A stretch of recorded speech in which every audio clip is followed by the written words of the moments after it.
Hello everyone, good morning. Welcome back to my channel Arpita's blog. কেমন আছো তোমরা সবাই? আশা করছি ভালো আছো। তো কালকে রাতে খুব প্রচণ্ড পরিমাণে জ্বর এসেছিলো। তো ধরো 12:30-12টার দিকে জ্বর এসেছে। আর প্রায় 1 ঘন্টা মতো ধরে সেই মাথায় জল টল ঢালা হয়েছে, বরফ জল, এরকম মানে প্রচণ্ড পরিমাণে জ্বর, 104 জ্বর। তো বুঝতেই পারছো তো, আমরা রাতে সবাই দেরি করে ঘুমাচ্ছিলাম।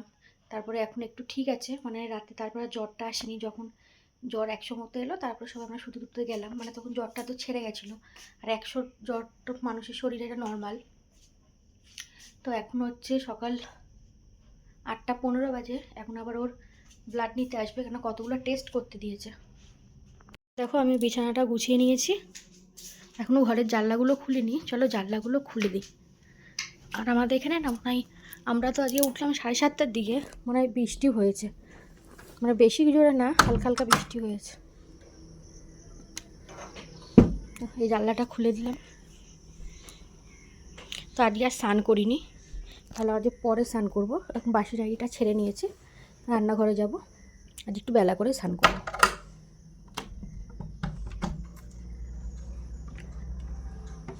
ওই দেখো, বললাম না বৃষ্টি হয়েছে, রাস্তাগুলো ভেজা, মানে সকালের দিকে বৃষ্টিটা হয়েছে। কালকে রাতে শুতে শুতে সবার 2-2:30 মতো বেজে গেছিলো। তো বেশ অনেকটাই রাত হয়ে গেছিলো। তো আমাদের একটু লেট হয়েছে ঘুম থেকে উঠতে, 7:30 নাগাদ উঠেছি। কিন্তু মা ঠিক তাই আগেই উঠে পড়েছে। মা উঠে কিন্তু মার ঠাকুর ঘরের কাজ, যেমন ঠাকুর ঘর ঝাড় দেওয়া, পরিষ্কার করা, ফুল তোলা, মার কিন্তু স্নানও হয়ে গেছে। তো আজকে আমি আর স্নান করিনি, বাসি নাইটিটা ছেড়ে নিয়েছি। তো তারপরে চলে এলাম ছাদে এসে তো কিছু ফুল ফুটেছিল, আজকে বেশ ভালোই ফুল ফুটেছে। তো সেই ফুলগুলোই মাকে দেবো। মা তাহলে এখন পুজো দেবে। আর বৃষ্টিটা না রাতে না, সকালের দিকেই হয়েছে, কারণ এখনও ভেজা ভেজা রয়েছে। বৃষ্টির মধ্যেও বেশ কিন্তু আজ ভালোই ফুল ফুটেছে। ওই যে রাতে বৃষ্টি হয়নি, আর রাতে যদি বৃষ্টিটা হতো তাহলে কিন্তু এত ফুল ফুটতো না। আর নয়নতারা ফুল গাছটায় না কদিন ধরেই বেশ ফুল ফুটছে। আর নীলকণ্ঠ গাছটায় না, জানো তো, মানে যখন ফুল ফুটবে পরপর 2 দিন 3 দিন বেশ কদিন ধরে ফুল ফুটবে, আর যখন ফুল ফুটবে না তখন আবার ফুল ফুটতে চায় না, এরকম হয়। আর এইটা হচ্ছে কনক চাপা না নাক চাপা কি একটা গাছ বলে, ভুলে গেছি। তো এই গাছটার ফুলগুলো দেখতে না বেশ ভালো লাগে। এই যে এতগুলো ফুল হয়েছে। আর ওইদিকে দেখো মায়ের কিন্তু একসাথে ফুল তোলা হয়েছে। তো মাকে দিয়ে দিই, মা হচ্ছে ঠাকুরকে পুজো দিয়ে দেবে। 104 জ্বর, কালকে রাতে বরফ জল ঢালা হয়েছে।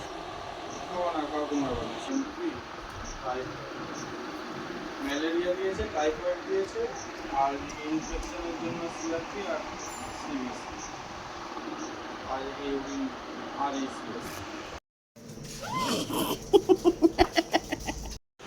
ওটাকে এখন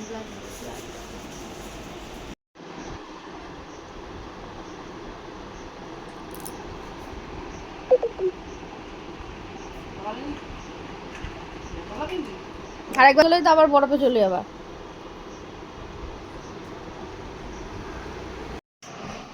বললাম আর একটা নিয়ে নি, কালকে রাতে খেয়ে থাকবি না। হাত হাত ঠিক না করলে আর সোজা হবে না, সোজা হবে না, এরপরে এরকম কর, দাঁড়া থাকুক, তোর হাত না আসে। দেখ আমি এখন কি করছি, আমাকে দেখাবি থামলে কি করছি, অন করে দিস তো। দেখো এইটা কুকুর জন্য একটা ছোট্ট সাদা রুটি হবে। রুটি তো সাদাই হয়। দেখো এদিকে এখন আমার আটা মাখা হয়ে গেছে, এখন রুটি করবো। আর এদিকে বসিয়ে দিয়েছি সাদা আলুর চচ্চড়ি। রাত্রিবেলায় 12টা 12:30 নাগাদ কিন্তু পুকুর হট করেই 104 জ্বর। আমরা যেই শুয়েছি তারপরে দাদা আবার ফোন করলো। তো এসে দেখছি তো মেয়ে কাঁপুনি দিয়ে আবার সেরকম জ্বর এসেছে। আর জ্বর এলে ও একদম শুয়ে পড়ে, বললে আমি কোনো কথাবার্তা বলে না।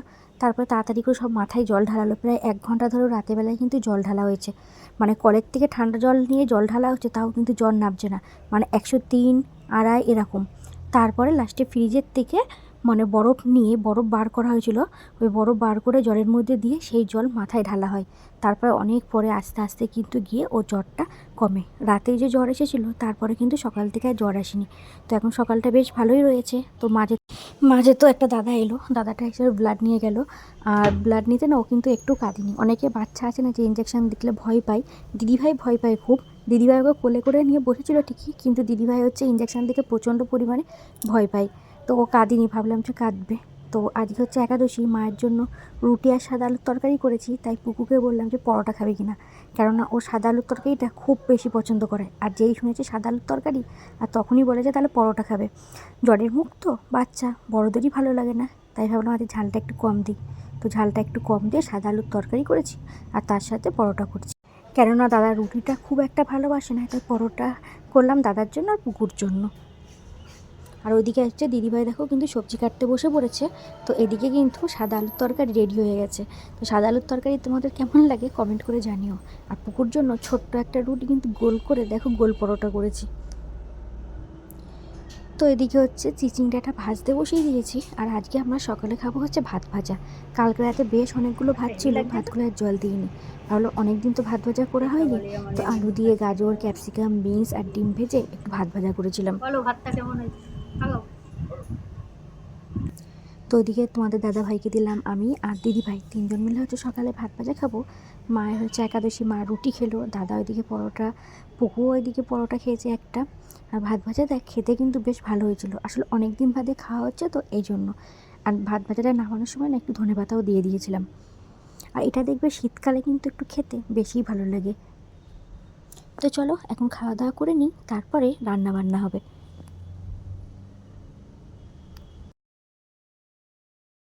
দাঁড়াও তোমাদেরকে পুকুর একটা অবস্থা দেখায়।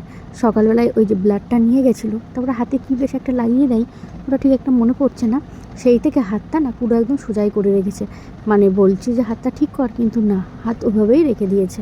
তো এদিকে হচ্ছে দিদিভাই এখন মাংসটা ধুয়ে দিচ্ছে, আর আমি এদিকে এখন মানে ওই ঘ্যাটকল আর কাঁচকলার খোসা আজকে না অল্পই ছিল, আর দুটোকেই একসাথে এখন বাটছি। আর ওইদিকে দিদিভাই মাংসটা ধুয়ে দিচ্ছে। তো এখন ঘড়িতে বাজে হচ্ছে 11:05। তো আমাদের সকালে সবার খাওয়া দাওয়া কমপ্লিট হয়ে গেছে। আর বাইরে দেখো বৃষ্টি পড়ছে অল্প অল্প, খুব একটা বেশি জোরে না, অল্প অল্প বৃষ্টি পড়ছে। তো রান্না হয়ে গেছে, এখন শুধু মাংসটা রান্না করলে হয়ে যাবে। আর দিদিভাই ওইদিকে হচ্ছে মাংসটা ধুয়ে দিচ্ছে। মাংসটা কিন্তু কষানো হয়ে গেছে। আর মুরগির মাংস আজকে কষা কষা করবো না, আজকে একটু ঝোলই করবো, পাতলা ঝোল, কেন আজকে ডালটা রান্না করছি না, তো ওই জন্য আজকে হচ্ছে মাংসটা হচ্ছে ঝোল করব। আর মুরগির মাংস কষা খেতে কিন্তু বেশ ভালো লাগে, আর মুরগির মাংস ঝোল দেওয়ার পর না সেটা কেমন একটা বেশ লাগে। তো চলো এখন মাংসটা বেশ কষানো হয়ে গেছে, এখন আমি এর মধ্যে ঝোল দিয়ে দেবো। তারপরে যাব হচ্ছে স্নান করতে, কেননা আজকে সকালে স্নান করিনি, ভাবলাম রান্না বান্না করে নিয়ে তারপরে স্নান করবো। অনেকক্ষণ বাদে আবার তোমাদের সামনে এলাম। তো স্নান টান করে নিয়েছি দেখো, ভেবেছিলাম আজকে মাথাটা ঘষবো, কিন্তু ঘষতে পারলাম না, কেননা আজ একাদশী তো। আর একাদশীর দিন মাথা ঘষতে মা বারণ করার জন্য আমরাও মাথা ঘষি না। তো মাংসটা যখন কষানো হচ্ছিলো, আজকে তো মাংস আছে তোমাদের দাদাভাই, তো মাংসটা যখন কষানো হয়ে গেছিলো তারপরে ঝোল দিয়ে স্নান করতে চলে গেছিলাম, কেননা মাংস তো অনেকক্ষণ টাইম লাগবে, একদম তার মধ্যে স্নানটা করে আসি। তো ওদিকে মাংসটা হচ্ছিলো, গ্যাসটা কমিয়ে দিয়ে গেছি, তো আমাদের স্নান টান করে চলে এসেছি। তো স্নান করে আস্তে আস্তে মাংসটাও হয়ে গেছে, গ্যাস ট্যাস পরিষ্কার করে ভাত বসিয়ে দিয়েছি। আবার আজকে হচ্ছে মায়ের একাদশী, মা হয়তো কাউন নাই দেখি ডালিয়া যে কোনো হয়তো কিছু একটা খাবে, আর নাহলে একটার সময় ভাতটা বসাতাম। একটার সময় ভাত বসালে খেলে আমাদের খেতে খেতে 2-2:30 বাজে, ভাতটা হয়ে যায় গরম গরম থাকে। আর দুপুরবেলা সবাই একটু গরম গরম ভাতটা পছন্দ করে, আর যেহেতু মাংস কিন্তু মানে এখন ভাতটা বসে দিলাম, একটার মধ্যে হয়ে যাবে। তারপর আবার মায়ের গাছ পরিষ্কার করে আবার ডালিয়া বসাতে হবে, ওই জন্য তো এখন আর কোনো কাজ বাজ নেই। আর কালকে রাতে না একটু দেরি করে ঘুমানো হয়েছে, কেননা পুকুর জ্বর এসেছে, তোমাদেরকে বললাম। আমরা ওই প্রায় 1টা নাগাদ শুয়েছি। কালকে মেয়ের প্রচণ্ড পরিমাণে জ্বর, 104 জ্বর উঠে গেছে। আর ওর জ্বর এলে এরকমই হয়। আবার এদিকে সকালবেলায় তাড়াতাড়ি ঘুম থেকে উঠে পড়েছি, তো এখন একটু ঘুম ঘুম পাচ্ছে, কিন্তু এখন ঘুমানো যাবে না, কেননা এখন ভাত বসানো রয়েছে, ভাত হবে, মার ডালিয়া হবে, তারপরে খাওয়া দাওয়া রয়েছে। আর এখন যদি একবার ঘুমিয়ে নিই না, তখন যেই খাওয়া দাওয়া হয়ে যায় তখন আর ঘুমটা আসে না। একবারে খাওয়া দাওয়া করে আজকে একটু ঘুমাবো। আর বাইরেটা বেশ মেঘলা মেঘলা, সকাল থেকেই একদম টিপটিপ টিপটিপ বৃষ্টি পড়ছে, কিন্তু তার সাথে গরমটাও রয়েছে। ঘড়িতে এখন বাজে 1:10। তো আবার এর মাঝে কিন্তু রান্নাঘরে গেছিলাম। তো এখানে দেখো মানে আমাদের দুপুরে যা যা রান্না হয়েছে, প্রত্যেকদিন যেহেতু আমরা ঘরেই খাওয়া দাওয়া করি, খাবার দাবার ঘরে এনেছি। আর এদিকে মায়ের জন্য আজকে হচ্ছে, মা বললো কাউন ডালিয়া কিছুই খাবে না, মা আজকে হচ্ছে সুজি খাবে, মানে এরকম মুগের ডাল দিয়ে সেটা করা হয়, মুগের ডাল তারপরে সমস্ত রকম সবজি দিয়ে। তার ওদিকে সুজিটা আগে শুকনো খোলায় ভেজে তুলে রেখেছি, তারপর এদিকে ডালটা ভেজে, তারপর ডাল যখন আধটা সেদ্ধ হয়েছে তার মধ্যে সবজিগুলো দিয়ে দিয়েছি। আর এই নাবানোর আগে এই সুজিটা দিয়ে দেবো, খেতেও কিন্তু বেশ ভালোই হয়, কারণ একটু ঝাল ঝাল একটু মিষ্টি মিষ্টি, নামানোর সময় একটু চিনি দেওয়া হয়। আর বাইরে দেখো কী সুন্দর হাওয়া হচ্ছে, এর মাঝে কিন্তু আমরা খাওয়া দাওয়া কমপ্লিট করে নিয়েছি। ওয়েদারটা বেশ ভালোই, হাওয়াও দিচ্ছে, আবার কিন্তু মেঘলা মেঘলাও করে এসছে, মনে হচ্ছে যে এখনই বৃষ্টি আসবে। আর এরকম ওয়েদার কিন্তু বেশ ভালো লাগে। আর এই জানলার ধারটায় বসলে না, জানলাটা যখন খোলা থাকে আর হাওয়া দেয়, মনে হয় কি এখনই ঘুমিয়ে যায়, ঘুমও পাই।